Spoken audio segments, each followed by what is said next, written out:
Hi అండి, this is doctor Shweta Rani from Partha dental skin and hair clinics.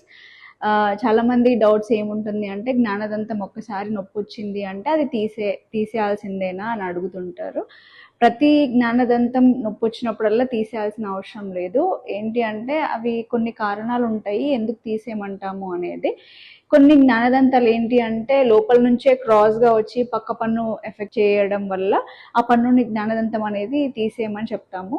ఇంకొకటి ఏంటి అంటే ఆ జ్ఞానదంతము పక్కన ఏదైతే చిగురు ఉంటుందో అక్కడంతా ఫుడ్ అంతా అక్యుములేట్ అయిపోయి అక్కడ ఇన్ఫెక్షన్ ఫామ్ అయిపోయి అక్కడ చిగురంతా వాపు రావడము, స్వెల్లింగ్ రావడము, పెయిన్ రావడం అనేది ఉంటుంది. దాన్ని పెరికోరోనైటిస్ అనేది అంటాము. సో ఇట్లా ఉన్నప్పుడు కూడా జ్ఞానదంతం అనేది తీసేయాల్సి ఉంటుంది.